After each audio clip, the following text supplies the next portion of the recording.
Hello and welcome to my channel. मेरा नाम है जया पांडे। तो फ्रेंड्स, आज हम पढ़ने वाले हैं ग्रामर में मैंने टेंस की शुरुआत कर दी है। इसके पहले मैंने आपको पढ़ाया है पास्ट कॉन्टिन्यूअस टेंस। तो आज हम पढ़ने वाले हैं फ्यूचर कॉन्टिन्यूअस टेंस। तो अगर आपने इसके पहले की वीडियोस नहीं देखे हैं तो मैं आपको अपने ग्रामर के प्लेलिस्ट का लिंक जो है डिस्क्रिप्शन में दे दूँगी। प्लीज़ जाइए और बाकी के वीडियोज़ भी ज़रूर देखिए। तो चलिए पढ़ना शुरू करते हैं। तो फ्रेंड्स, आज हम पढ़ने वाले हैं फ्यूचर कॉन्टिन्यूअस टेंस। तो कॉन्टिन्यूअस का मतलब होता है कि लगातार या जारी रहना, ठीक है। तो ठीक उसी तरीके से कॉन्टिन्यूअस के सभी प्रकार के जो टेंस है, चाहे वो प्रेजेंट हो, पास्ट हो या फ्यूचर हो, सभी कॉन्टिन्यूअस टेंस में कार्य के जारी रहने का बोध होता है, ठीक है। तो अब हम बात कर रहे हैं अगर फ्यूचर कॉन्टिन्यूअस टेंस की, तो इसकी पहचान बस यही है कि वाक्य में कार्य के जारी रहने का बोध होगा, यानी कि वाक्य में जो है भविष्य काल में हमें पता चलेगा कि जो कार्य है वो जारी होगा। उसके बाद वाक्य के अंत में आएंगे रहा होगा, रहा होऊंगा, रही होगी इत्यादि शब्द, ठीक है। यानी कि रहा होगा, रहे होंगे, रहा होऊंगा, ऐसे शब्द जो है वाक्य के अंत में आएंगे, ठीक है। तो ये दो उसकी पहचान है कि वाक्य में कार्य के जारी रहने का बोध होगा और साथ में वाक्य के अंत में रहा होगा, रही होगी, रहे होंगे इत्यादि शब्द आएंगे। अब हम बात करते हैं अफर्मेटिव सेंटेंस की, जिसे हम सकारात्मक या साधारण वाक्य भी कहते हैं।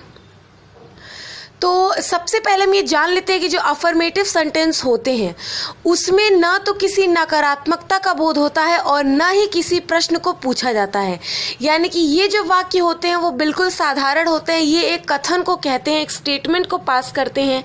इनमें किसी तरीके का नहीं शब्द या फिर किसी तरीके का प्रश्न नहीं पूछा जाता है, ठीक है। यानी कि ना तो इसमें नहीं शब्द आएगा, ना ही कोई प्रश्न आएगा। तो आप अफर्मेटिव सेंटेंस समझ चुके हैं। तो अब हम बात करते हैं रूल्स की। तो यहाँ पे फ्यूचर कॉन्टिन्यूअस टेंस में अफर्मेटिव सेंटेंस का जो पहला रूल है वो ये है कि आई और वी के साथ शैल बी का प्रयोग होता है, ठीक है। यानी आई और वी के साथ हम लगाएंगे शैल बी। अन्य सभी कर्ताओं के साथ, यानी कि आई और वी के बाद जो भी कर्ता बच जाए, चाहे वो एक वचन हो या बहुवचन, यानी कि he, she, it, this, that, name, you, they, these, those, names, इन सब के साथ हमें लगाना है विल बी, ठीक है। उसके बाद हमें सदैव वर्ब में आईएनजी का प्रयोग करना है, यानी कि सदैव हमें वर्ब में आईएनजी लगाना है। वर्ब के फर्स्ट फॉर्म के साथ आईएनजी को लगाना है, ठीक है। तो रूल्स बहुत सिंपल है, आप समझ चुके होंगे। आई और वी के साथ लगाना है शैल बी, बाकी सबके साथ लगाना है विल बी, हमेशा लगाना है वर्ब में आईएनजी। और अब हम बात करते हैं इसके स्ट्रक्चर की। तो स्ट्रक्चर बहुत सिंपल है, सब्जेक्ट, हेल्पिंग वर्ब, वर्ब में आईएनजी, ऑब्जेक्ट और अदर वर्ड, ठीक है। तो ये जो है इसका स्ट्रक्चर। अब हम यहाँ पे जो हमारा पहला सेंटेंस है उसको बनाते हैं, यानी कि मैं किताबें खरीद रहा हूँगा, ठीक है। तो ये है हमारा पहला सेंटेंस। तो अब हम इसको यहाँ पे पहले छांट लेते हैं। अगर आपको इसको छांटने नहीं आता या ये जो शब्द दिए हैं सब्जेक्ट, हेल्पिंग वर्ब, इनका मतलब नहीं पता है, तो मेरे ग्रामर के प्लेलिस्ट में जो सबसे पहला वीडियो है वो इसी के बारे में है। प्लीज़ उसे ज़रूर देख लीजिए ताकि अगर कोई कन्फ्यूजन हो तो वो क्लियर हो जाए। तो अब हमारा जो पहला सेंटेंस है, यानी कि मैं किताबें खरीद रहा हूँगा, उसको हम बनाते हैं। तो हम बात करते हैं सब्जेक्ट की, यानी कि सब्जेक्ट वो होता है जो वाक्य में कार्य करता है या फिर वाक्य में जिसके बारे में बात होती है। तो अगर हम कहते हैं कि कौन खरीद रहा होगा, तो बात आता है मैं, तो जो मैं है वो है हमारा सब्जेक्ट। उसके बाद आता है हेल्पिंग वर्ब, यानी कि रहा होऊंगा, यानी कि जो भी वाक्य की पहचान होती है वही हमारा हेल्पिंग वर्ब होता है। उसके बाद आता है वर्ब, यानी कि कार्य, यानी इसमें जो कार्य है वो है खरीदना। उसके बाद आता है ऑब्जेक्ट, यानी कि किताबें, ठीक है। तो यहाँ पे हमारा जो सेंटेंस है उसको हमने छाट दिया है, इसमें कोई भी अदर वर्ड नहीं है, ठीक है। तब हम इसको ट्रांसलेट कर देते हैं। तो आई के लिए हम लिखेंगे, मैं के लिए हम लिखेंगे यहाँ पे आई, और हमें पता है कि आई और वी के साथ लगाना है शैल बी। तो हम यहाँ लिख देंगे आई, उसके बाद शैल बी। उसके बाद खरीदने की इंग्लिश, यानी कि बाय, और बाय के साथ लगाना है आईएनजी, यानी कि बाइंग बुक्स, ठीक है। यहाँ पे हमारा सेंटेंस बन गया, आई शैल बी बाइंग बुक्स। उसके बाद जो हमारा अगला सेंटेंस है, वह कल यहाँ खेल रहा होगा। तो अब हम इसको छांटते हैं। तो सब्जेक्ट, यानी कि वाक्य में जो कार्य कर रहा है, यानी कि कौन खेल रहा होगा, तो हमें पता चल जाएगा कि वह। तो उसके बाद यहाँ पे लिखेंगे हम हेल्पिंग वर्ब, यानी वाक्य की पहचान, यानी रहा होगा। उसके बाद वर्ब, यानी कि खेलना। उसके बाद ऑब्जेक्ट, यानी कि यहाँ। अदर वर्ड यानी कि कल, ठीक है। अदर वर्ड में अक्सर प्लेस या टाइम यही आते हैं।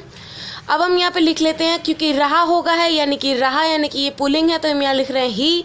उसके बाद ही के साथ यानी कि केवल आई और वी के साथ ही हमें शैल बी लगाना है, बाकी सबके साथ लगाना है विल बी, यानी कि ही विल बी। खेलने की इंग्लिश होती है प्ले, और उसमें लगाना ING यानी कि प्लेइंग हियर। अब ये कल है तो आने वाले कल की बात हो रही है, यानी कि हम लगाएंगे यहाँ पे tomorrow. He will be playing here tomorrow, ठीक है। तो ये हमारा जो सेंटेंस है ये बन गया है। आप सिंपली इसको अपने फिंगर्स पे रख कर ईजिली छांट के बना सकते हैं, यानी कि subject, helping verb, verb, object, other word, ऐसे करके किसी भी सेंटेंस को बिना कॉपी पे लिखे भी बना सकते हो, लेकिन पहले आपको प्रैक्टिस करने की ज़रूरत पड़ेगी, ठीक है। तो अब हम इसका एक क्विक रिवीजन देख लेते हैं, यानी कि फ्यूचर कॉन्टिन्यूअस टेंस यानी कि वाक्यों के अंत में आएंगे रहा होगा, रही होगी, रहे होंगे इत्यादि शब्द। वाक्य में होगा कार्य के जारी रहने का बोध। अफर्मेटिव सेंटेंस यानी कि ऐसे वाक्य जिसमें ना तो नकारात्मकता का बोध होता है, ना ही किसी प्रश्न को पूछा जाता है, इसमें केवल साधारण कथन को कहा जाता है। इसके रूल्स बहुत सिंपल है। आई और वी के साथ लगाना है शैल बी, बाकी सबके साथ लगाना है विल बी। हमेशा लगाना है वर्ब में ING और structure, subject, helping verb, verb में ING, ऑब्जेक्ट, अदर वर्ड, ठीक है। तो यहाँ पे जो हमारा अफर्मेटिव सेंटेंस है फ्यूचर कॉन्टिन्यूअस का, वो खत्म होता है। अब हम बात करते हैं हमारे अगले सेंटेंस टाइप की, यानी कि निगेटिव सेंटेंस।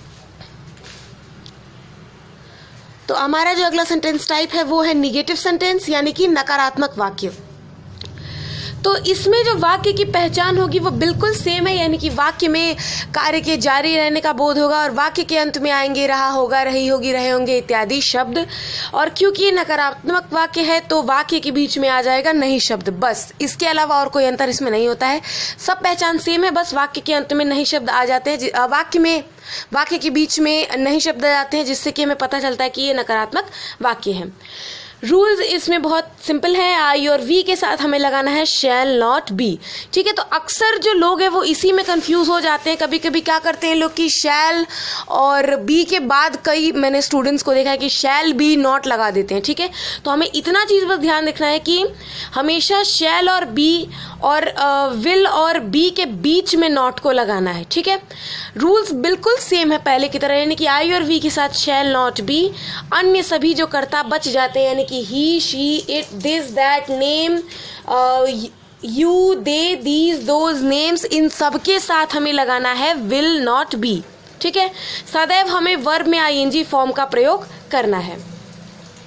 स्ट्रक्चर इसका हमने यहाँ पे लिखा है, पहले आएगा सब्जेक्ट, फिर आएगा हेल्पिंग वर्ब यानी कि शैल या विल, उसके बाद आएगा नॉट, तब बी, उसके बाद वर्ब में ING, ऑब्जेक्ट और अदर वर्ड।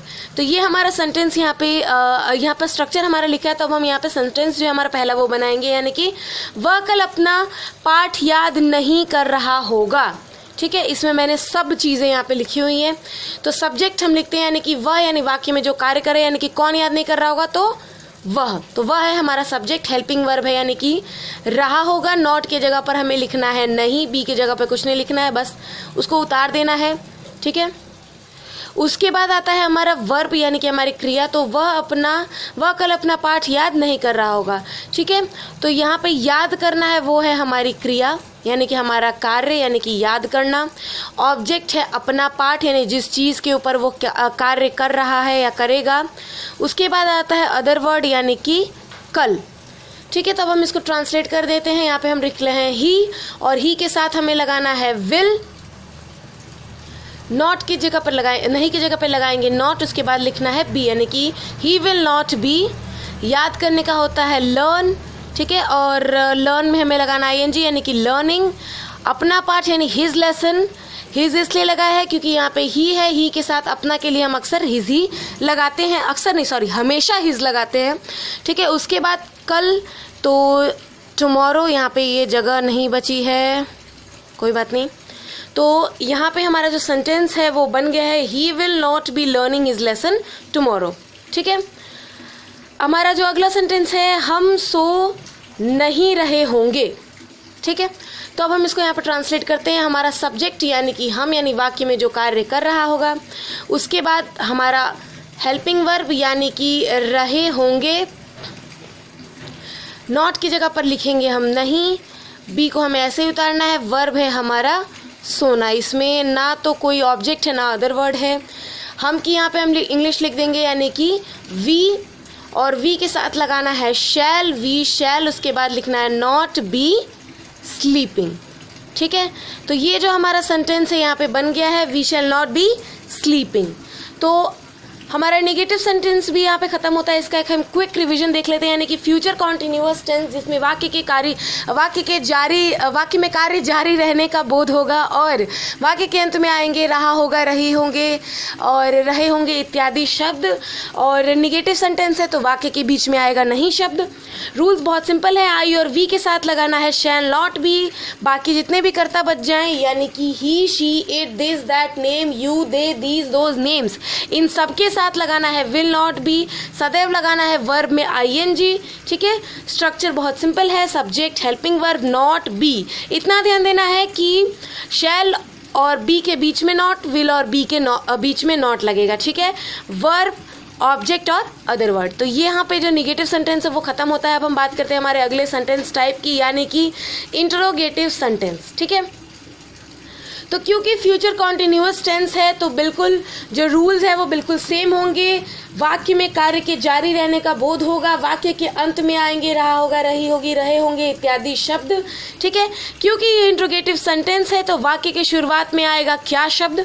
ठीक है, तो इतना, वैसे तो इंट्रोगेटिव सेंटेंस मतलब सभी जितने भी प्रश्न हो सब, लेकिन यहाँ पे हम थोड़ा सा इसको अलग अलग डिफ्रेंशिएट कर दिया मैंने, ताकि आपको इजीली समझ में आ जाए। ठीक है, तो हम पहले बात कर रहे हैं क्या वाले शब्द की, यानी कि यदि वाक्य के शुरुआत में, यदि वाक्य के शुरू में ही क्या शब्द आता है, उस वक्त हम क्या की अंग्रेजी वॉट नहीं लिखते हैं, बल्कि हेल्पिंग वर्ब को ही हम सबसे पहले लिख देते हैं। ठीक है, यानी कि ये जो क्या शब्द है अगर वाक्य में सबसे पहले आ जाएगा तो उस वक्त हम उसकी अंग्रेजी वॉट नहीं लिखेंगे, बल्कि हेल्पिंग वर्ब को ही सबसे पहले लगा दिया जाएगा। ठीक है, अब रूल्स बिल्कुल सेम, आई और वी के साथ लगाना है शैल बी, शेष जितने भी कर्ता बचे उनके साथ लगाना है विल बी, सदैव लगाना है वर्ब में आईएनजी, और शैल और सब्जेक्ट। ठीक है, मतलब जो सब्जेक्ट है उसके पहले लगेगा शैल और सब्जेक्ट के बाद लगेगा बी। ठीक है, तो इतना आपको बस ध्यान देना है कि जो सब्जेक्ट है वो जो है हेल्पिंग वर्ब और बी के बीच में होगा। यहाँ पे सिर्फ मैंने शैल लिखा है, यहाँ पे विल भी होना चाहिए, यानी कि शैल और विल जो है सब्जेक्ट के पहले लग जाएंगे और बी जो है सब्जेक्ट के बाद लिखा जाएगा। ठीक है, तो यहाँ पे जो हमारा स्ट्रक्चर है इसको हम देख लेते हैं। पहले आएगा हेल्पिंग वर्ब यानी कि शैल या विल। ठीक है, उसके बाद आ जाएगा सब्जेक्ट, फिर बी, उसके बाद आएगा वर्ब में आईएनजी, ऑब्जेक्ट, अदर वर्ड और क्वेश्चन मार्क। क्वेश्चन मार्क बहुत इंपॉर्टेंट होता है। तो हमारा जो पहला सेंटेंस है उसको हम देखते हैं कि क्या वह अपनी माँ की प्रतीक्षा कर रहा होगा। ठीक है, तो हम यहाँ लिखेंगे क्या प्लस रहा होगा। ठीक है, बहुत सारा है, हट नहीं रहा है इसमें। उसके बाद आता है हमारा सब्जेक्ट, यानी कि वह, यानी वाक्य में जो कार्य करेगा, जो प्रतीक्षा कर रहा होगा वो। उसके बाद बी जो हमें ऐसे, अगर हम चाहें तो यहाँ पे क्या लिख के रहा होगा यहाँ लिख सकते हैं, क्योंकि वहाँ पे फिट नहीं हो रहा है, कोई बात नहीं। यहाँ पे हम वर्ब लिखेंगे। अब वर्ब यानी कि प्रतीक्षा करना। ठीक है, उसके बाद आता है ऑब्जेक्ट। ऑब्जेक्ट है अपनी माँ की, बस यही जो है हमारा ऑब्जेक्ट है। ठीक है, अदर वर्ड इसमें कुछ नहीं है। अब हम इसको ट्रांसलेट कर लेंगे। यहाँ पे क्योंकि है ही तो ही के साथ लगाना है विल, यानी कि विल ही बी। प्रतीक्षा करना का होता है वेट, और उसमें लगाएंगे हम आईएनजी यानी कि वेटिंग। ठीक है, अपनी माँ की, यानी कि अगर वो अपनी माँ की प्रतीक्षा करे तो हम यहाँ लिख देंगे फॉर। ही के साथ अपने के लिए लगता है हिज, उसके बाद मदर, फिर लगाएंगे क्वेश्चन मार्क, यानी कि will he be waiting for his mother. तो अब हमारा जो अगला सेंटेंस है उसको हम देख लेते हैं, यानी कि क्या तुम पत्र लिख रहे होगे। तो यहाँ पर हम हेल्पिंग वर्ब में लिखेंगे क्या प्लस रहे होगे, यानी कि वाक्य की जो पहचान है। उसके बाद सब्जेक्ट यानी कि तुम, यानी वाक्य में जो कार्य कर रहा है। बी हमें ऐसे ही उतार देना है। वर्ब है हमारा लिखना, और ऑब्जेक्ट है पत्र, इसमें अदर वर्ड नहीं है। ठीक है, अब क्योंकि यहाँ पे तुम है यानी कि यू है, तो हमें यहाँ पे लगाना है विल। उसके बाद बी, उसके बाद लिखने की इंग्लिश होती है राइट, तो हमें इसमें लगाना है एनजी यानी कि राइटिंग लेटर। यहाँ पे क्वेश्चन मार्क लगा देना, यानी कि हमारा जो सेंटेंस है वो बन गया कि will you be writing letter. ठीक है, तो ये जो हमारा सेंटेंस है वो कंप्लीट हो चुका है। अब हम बात करते हैं इसका क्विक रिवीजन कर लेते हैं। तो फ्यूचर कॉन्टिन्यूअस टेंस यानी कि वाक्य में भविष्य में कार्य के जारी रहने का बोध होगा, वाक्य के अंत में रहा होगा, रहे होगी, रहे होंगे इत्यादि शब्द आएंगे। और इंट्रोगेटिव सेंटेंस है तो वाक्य के शुरुआत में ही क्या शब्द आएगा, यदि वाक्य के शुरुआत में क्या शब्द आता है तो उस वक्त हम उसकी अंग्रेजी व्हाट नहीं लिखते हैं, बल्कि हेल्पिंग वर्ब को ही सबसे पहले लगा दिया जाता है। रूल्स बहुत सिंपल है, आई और वी के साथ लगाना है, शैल बी अन्य सभी कर्ताओं के साथ लगाना है, विल बी सदैव लगाना है वर्ब में आईएनजी, ठीक है, और शैल और विल सब्जेक्ट के पहले और बी सब्जेक्ट के बाद लगेगा, ठीक है। स्ट्रक्चर बहुत सिंपल है, हेल्पिंग वर्ब सब्जेक्ट, उसके बाद बी, वर्ब में आईएनजी, ऑब्जेक्ट अदर वर्ड और क्वेश्चन मार्क। तो यहाँ पे जो हमारा इंटीग्रेटिव सेंटेंस है वो खत्म होता है। अब इसके आगे के हम सेंटेंस टाइप जो है वो अगले पार्ट में पढ़ेंगे, तो यहाँ पे ये वीडियो खत्म होता है। मेरा वीडियो देखने के लिए थैंक यू सो मच। अगर आपको ये वीडियो अच्छा लगा हो तो प्लीज़ इसे लाइक करें, शेयर करें और प्लीज़ मेरे चैनल को सब्सक्राइब करें, बेल आइकन को क्लिक करें ताकि आपको वीडियोस की नोटिफिकेशंस मिलते रहें और अपने थॉट्स को कमेंट सेक्शन में ज़रूर बताएं। थैंक यू सो मच मेरा वीडियो देखने के लिए।